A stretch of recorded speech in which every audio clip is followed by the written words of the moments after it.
joining us now, getting ready for her title fight against Ronda Rousey and Strikeforce Sarah Kaufman. Sarah, how's it going this morning? I'm doing really well. How are you? I'm doing good. I'm doing good. Awesome. I want to get into this because I was doing my prep for this interview, and I was all over the internet, and I read things as they come and go, but I guess it wasn't really sinking in. But going to all the different sites and listening to different interviews and everything, I kind of felt, I don't know if I felt bad for you or what. I mean, everything is Ronda Rousey. Everything. I mean, I saw things where people were talking uh, Rousey fighting Cyborg already. Do you see this? Do you feel this at all? People like to talk, and Rhonda has done and been able to do a lot of really good things when it comes to, extra media and things that get people talking. ESPN, body issue, and ringing the bell, and there's been a lot of things happening that should get coverage, and I'm glad they have gotten coverage. And if people want to kind of overlook me and think that I'm just going to get kind of stepped on really fast, then that's great for me because, I'm considered an underdog, and who doesn't like being an underdog? When you win, it's that much better. Yeah, that was definitely a big time underdog plus 445 at some of the gambling sites that I saw, and that's what I was getting at a little bit. This is a huge fight, and I was wondering if there might be a little something like maybe not only is the public, some of the journalists, somebody like just completely overlooking you, and that could definitely be something you can definitely pick up on. And do you think that anybody could possibly overlook you in this fight? I do believe that people are overlooking me. They're forgetting that I have the Strikeforce title and that it's, they're almost looking at it like, oh, I have no fights and I'm just some scrub who's coming in and getting put in the cage and going to get killed in 5 seconds. Ronda's only had 5 fights. So looking at that, it's, on paper you would think that I would actually have the advantage, but people are clearly on the Ronda hype train, and hype really changes how people perceive fights to go. Is the hype train behind Ronda Rousey legit? I mean, you did say it yourself. She has 5 fights. She's 5-0. You're 15-1. I mean, obviously she comes in, with the background, Olympics, judo. But has she really been tested yet? Misha was definitely her hardest fight, and Misha got some really good positions on Ronda and was really able to do a lot of good things. But at the same time, Ronda was able to come back and capitalize and get that win at the end of the first round, and she looked really good doing it. She did a lot of really good things. Clearly has really good composure in a fight and in that experience that she has with judo, and just a lot of competition on a high level. She seems like she has her nerves in check and is pretty level-headed. And, Ronda, I think she's just really competitive in anything she does, and she's not going to mentally give up until that fight's over. We mentioned she's 5-0. Each one of her wins has been a first-round armbar. And she was able to pull it off on Misha as well. And you said that as well. That was her best opponent. I mean, is there going to be a time? I mean, obviously you're not expecting a round 1 armbar in this fight, but is that record a little misleading with the armbars? Fighting girls that may, obviously we're not at your level. Yes and no. It's still impressive, regardless of who you're competing against, to be able to finish an opponent so quickly. But it's also, fighting people of comparable, what's it called? Experience. That's the one I was looking for. Okay. When Ronda's fighting someone who's 0-0 or 1-0 or 0-1, or I don't know the records of the girls she's fought, but they are of lower experience level. And having had, the advantage in the judo and how she's so strong at it. I don't necessarily consider those wins to be nearly as substantial as beating Misha, who is definitely a better opponent. But Misha's beatable. She's been beaten 3 times. I fought Misha, and again, it's a great win against a well-known and well-respected fighter. But Misha's just not on the same level as I am in different areas that I think will counter Ronda's ability to have her game go her way. Did the Miesha Tate Ronda Rousey fight, did it surprise you at all, or did you expect it to go down like that? It didn't 100% surprise me. I knew that Ronda had the ability to win the fight, and the fact that Miesha is a grappler and a wrestler, kind of a high school wrestler, and Ronda's a world-class judo player, that's, I figured the fight was going to be very similar to that, and that it was going to be kind of a grappling on the ground fight if it went that way. And I was actually surprised that Miesha ran in at Ronda right away. I think emotions got in play there, and I don't think that Miesha went in with a good game plan. Or if she did, she just let her emotions kind of run over and just kind of went crazy in the cage. Yeah, definitely emotions were part of it. Miesha got into it, with Ronda before the fight, on Twitter, and there's so much going on now, going back and forth. You pretty much came out and said, I'm not going to fall for that. And Ronda even kind of, took a stab at you a little bit about that, saying, well, if she doesn't want to hype her fight, she's supposed to hype the fight. That's part of her job. What is your feelings about all of that? I'm trying to hype the fight in a way that I deem appropriate for myself. I'm not gonna make something up or get caught in kind of a word battle because I think that's how a fight has to be hyped. There's so many ways to hype a fight, and I'm really looking at this as I'm coming back. I'm the former champion. Lost my one fight. I've made my way back. Ronda got kind of a gift in stepping over me and got the title fight with Miesha. She won the title, and now I want to win it back. And to me, that's an interesting story, and it's an exciting story for fans to follow. And I don't think there needs to be kind of verbal trash talk and bashing each other personally or as athletes, to make this fight exciting and make people want to watch it. August 18th, Strikeforce, main event.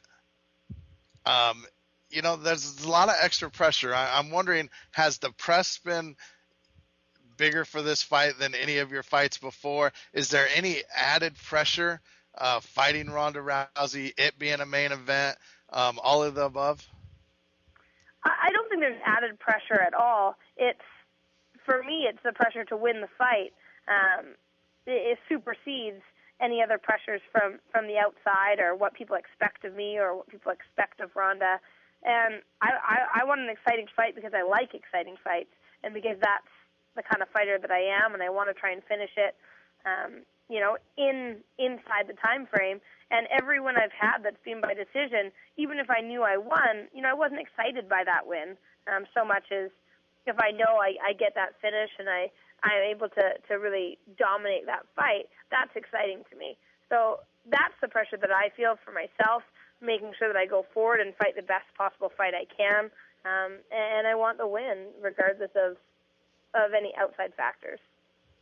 We talked about it at the beginning of the interview about possibly being overlooked, people counting you out a little bit. Not sure if you saw it, or I'm sure, somebody on Twitter or one of your friends might have mentioned it. At the weigh-ins, Dana White had a Ronda Rousey shirt on. When he was asked about women's MMA, he brought up Ronda Rousey and Miesha's name and not yours. What were your first thoughts when you saw or heard that Dana White was wearing a Ronda Rousey shirt? I don't really know his kind of motive behind that or what statement he was making, other than maybe he's just excited to see the fight, or he really likes Ronda, or there's a lot of statements that could be made with that shirt. Either way, if he's supporting the females and I'm part of that, great. On the other hand, I've met Dana quite a few times, and so he does know who I am. I don't know why he'd say he doesn't, but I want to make sure that he knows who I am after this fight, and a win will definitely do that. Yeah, he did say that he was definitely going to try and be there when the fight goes down if he's in town. So yeah, definitely like you say, if he's sitting cage side and you take it to Ronda Rousey, there's going to be no questions. There's another interesting fight, Miesha Tate. We brought up her name many times during this interview. Will be on the same card as you against Julie Kedzie. What do you expect in this fight? I train with Julie, and we're training partners, and Julie's amazing, and I think that her record doesn't show her abilities and her capabilities when it comes to fighting and how talented she really is. And I actually think that this is a really stylistically a really good fight for Julie. And again, I think because Miesha had the big back and forth with Ronda, that people are assuming that Julie's not gonna do well, and Miesha's gonna walk through her, and I think it's the other way around. Now we just had a big time showing for women's MMA, Invicta 2. Very good card, very exciting Amazing fights from card. from top to bottom. I mean, sitting in the position you're in, that had to definitely make you happy, make you smile. Absolutely. It was entertaining, and I've always kind of said, like, I'm a huge fan of the sport, but watching more than kind of 10 fights in one night is almost too much for me. And the fact that they had 14, I was really kind of worried about, it's a lot of fights for one card. But, every fight really pulled through and kept me totally engaged. And, it was a great technical display from so many levels. The wrestling and the kickboxing, the boxing. It was awesome to see the high quality kind of turnout for the fights in terms of how they resulted. And I mean, I thought the final fight was unfortunate in terms of the judging. I really thought that Shayna won that fight, but other than that, I thought that every fight kind of went without a hitch. Yeah, definitely agree with you, and definitely agree with you any more than 9-10 fights on a card. Even though I do love MMA and this is my job, when I see a card that has 14, 15 fights when I'm going, I'm like, oh no. But yeah, definitely did not feel like 14 fights. It definitely was exciting, and I was on the edge of my seat the whole time. It was nice. With that all being said, women's MMA, where do you think it's at right now, and how big do you think it can get? I mean, do you think that soon or within the next year, 2 years, that women's MMA will be inside the octagon? I definitely hope so, and if the trend continues as it has over the last couple of years, it's definitely going that direction, and I could see, once the Showtime contract is up, I could see, the women, some of them at least, being pulled over and putting on exciting fights in the UFC, still under the Zuffa banner. And within a year, within 2 years, I think is totally realistic, as long as, the Strikeforce and Showtime are partnering to put on great fights. And because they're pushing the females, more fans know us. And that's important. And Invicta is important. And Bellator, anyone who's really supporting the females and helping to continually expose fans to what are always, almost without exception, amazing, exciting fights, is going to help us get there. Yeah, definitely agree with that. Dana's, one knock on it is there's just not enough quality female fighters. Do you agree with that, or do you think, I mean, obviously, we went through some tough times, even in men's MMA, with a lot of mismatches at the beginning. We saw a lot of knockouts, and even though people love it, and I've seen it somewhat in women's MMA, sometimes, the lower part of the card, they're getting better, obviously, but do you think that's still a problem? There's just not enough quality women fighters at this point right now to go into the UFC? Maybe it will take a couple more years?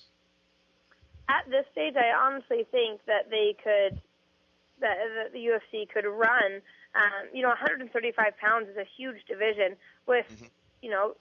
Athletes all the way from, a year's experience level, but coming in from places like judo and wrestling and other disciplines, up to people who have been in the sport for, 8, 9, 10 years. And there is that diversity and the excitement and the technical side that's behind those fights that doesn't allow for, the mismatches that have happened in the past in both men's and women's MMA. The higher weight class at 145, I would definitely say there isn't the depth there. You have to be a big girl to be fighting at 145 if you're lean, and I don't think that depth is there. But 115, 125, 135, there really are a lot of females that are very talented at this point and ever growing in terms of just people coming into the sport and building up. And if the UFC is able to put in a 125-pound men's division and they don't have a lot of depth there, I would say there's almost more depth at 135 for females. Yeah, interesting point. I was checking out your Twitter, and I noticed that you were tweeting about the Olympics a little bit. You made I'm a tweet. I'm watching it right now. Yeah, you said that you did love gymnastics. Let me ask you this. I'm a huge fan of the Olympics, and I will watch anything. Anything that's on, I watch it. I love the whole atmosphere, the feeling. Out of what you've watched so far, or maybe read about or saw highlights about, what's the coolest moment of the Olympics so far in your mind, in your eyes? I really think that there's been so many, from what I've watched, like really exciting things happening, and gold medal favorites and sure things, failing, and just these people kind of stepping out of nowhere. And I don't know if I can pick one moment. I mean, like the Canada-U.S. women's soccer game that happened the other day. I hate watching soccer, and that was an exciting match. And it was, I missed the very end, the last goal where U.S. scored, unfortunately. I would have liked it to be Canada, but, I was training, and then I saw after, and I think moments like that are, the fact that Canada lost, but, the U.S. was shut out before. There's just so many really interesting kind of turn of events that have been happening for so many different countries. And, Grenada, I saw I don't remember his name, James? The runner, right? Yeah, the runner. He's the first medalist ever, and he got a gold medal for that country. It's just such a huge, it's going to have such a huge impact on the country itself. They named a place in the country after him because he's brought so much recognition to this small country of 100,000 people. There's so many success stories. I don't really know one to pick. So. Yeah, I hear you there. I actually, obviously I'm from America. The dream team or whatever. Killing us. Yeah. Killing us. Whatever. Yeah, that's true. Whatever they call it in basketball, we send these NBA guys who, nobody can really beat, and it's kind of boring to me a little bit. And they were playing a small country a few days back, not Argentina, but whoever they played before that. And they were like, that team was the only team in the Olympics that did not have even one NBA player on it. And I sent, I don't know if I posted on Facebook or Twitter, I was like, how great would it be for this country to beat the United States in basketball right now? Yeah. Just stories like that, things like that can happen. And definitely, Did they win? sure. They didn't win. No, they got killed. The United States killed them, of course. But it would have been nice. Yeah, and definitely the underdog pulling through, the for sure thing, like you said. And, you being a big underdog in this fight for a strange reason, it all comes full circle. I want to ask you a couple more questions before we get out of here. The first women's face of MMA was basically Gina. It goes way back when. There was a lot of girls that have been doing this for a long time, but the one that got real exposure was Gina Carano. And now Ronda's kind of getting pushed. And you were there during this whole time. I hate to keep asking you, like, do you feel cheated or all? But I mean, what was your feelings during the whole Gina Carano thing where they would really focus on her, and now they've kind of skipped over you a little bit again and went with Rhonda? Gina, I think, I've met Gina and she's super sweet and super genuine. Hmm. And it's funny because she actually didn't really do anything other than show up to fight. Right. And, the media train and Strikeforce and Elite XC at the time, really took that and wanted to make her, a star and a sex symbol and, whatever they kind of wanted to do. And Gina really just stayed really humble in that and went along with it. And, it's a positive thing to have a person to look up to in a sport or a person that's well known. I do think you need to have more than one person because all of a sudden when Gina lost, and she kind of disappeared, people were like, well, women's MMA disappeared because Gina's not there. And I think it's important that you don't rest everything on one person because, someone could get hit by a car, the next day and all of a sudden they're not there. It's a terrible thing that would happen. But Right. if a sport rests on one person, one small instant, even, a broken ankle could really put a hindrance on how far someone can go or how far a sport can go. Mhm. So, there's been Gina who's been well known. Chris Cyborg kind of took over once she beat Gina. Ronda's come into the picture. Misha a little bit had because of the Misha Ronda thing.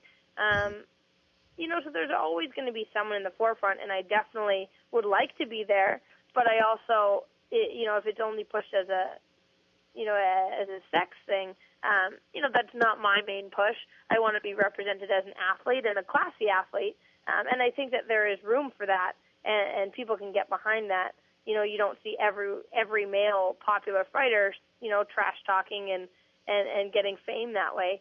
So I'd like to see myself getting pushed as well as so many more of the females, so that there are, just multiple faces that people know and see and want to root for or want to root against or whatever they want to do. If they know them, that's a positive thing. Yeah, with that being said, Ronda Rousey and the ESPN Body magazine, a lot of professional athletes are there. They do that. Absolutely. Yeah, I mean, that's definitely a positive thing in your eyes, correct? The ESPN body issue is an amazing thing. I don't look at that as a sexualized image even. I really look at it as they're trying to showcase athletes kind of somewhat in their sport in terms of how they try and pose them and how they try and get them to move.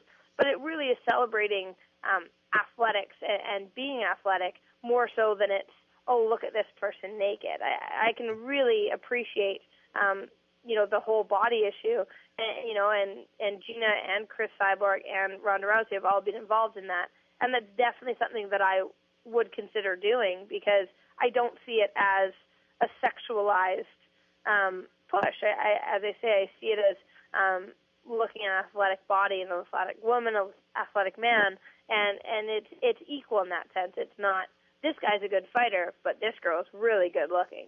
You know what I mean? Right. Yeah, I agree. I agree with you there. And before we let you get out of here, let's go to your training camp a little bit. I saw that you brought Sheila Bird in to help you out. Talk about Sheila Bird a little bit and how she's helping you out for this training camp. Sheila's really funny. I think you initially look at Sheila, and for whatever reason, you kind of look at her and you're like, ooh, she might be a little bit nasty. Kind of closed off or, you know what I mean? When it comes to a person, you just assume that they're a little bit standoffish. Right, And then exactly. as soon as you talk to her, she's like the sweetest person. She's super funny. And then on the mat, she's a beast on the mats. And so it's really, really great to have someone like that, come out and work with. And, to have another female who's really high in what they do, and world class in what they do. Females definitely move differently than males, so it's great to have that kind of back and forth with another female, and learning specific things that she likes to do, that she thinks can help me, and vice versa. It's just interesting to kind of work with someone who's, whose really sole focus has been grappling and jiu-jitsu, whereas I've really kind of branched out. And it was a lot of fun and really beneficial, and kind of a good change as well. Now, how long has this training camp been going on? And, from 1 to 10, going back on your other training camps, where would this, 10 being the best training camp ever, how would you describe this training camp? I think we started the training camp, we kind of knew about the fight and didn't really have a date, so you don't want to start training camp too early. But I'd actually planned to go down to New Mexico and do some training with Julie Kedzie and Greg Jackson, Mike Winklejohn, and everyone down at Jackson Winklejohn MMA in Albuquerque. And so I went down there kind of the middle of June, I guess. I think I went down the 10th of June. So I guess I started my camp around then, and then came back and came to Victoria, worked with my team at Zuma. My head coach, Adam Zuzek, he's amazing, even though we do bicker sometimes.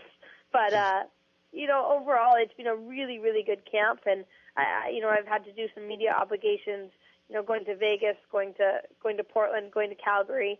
And at first I was kind of stressed out because my first and foremost importance to me is training and making sure that I'm really settled and comfortable in the training that I've been getting.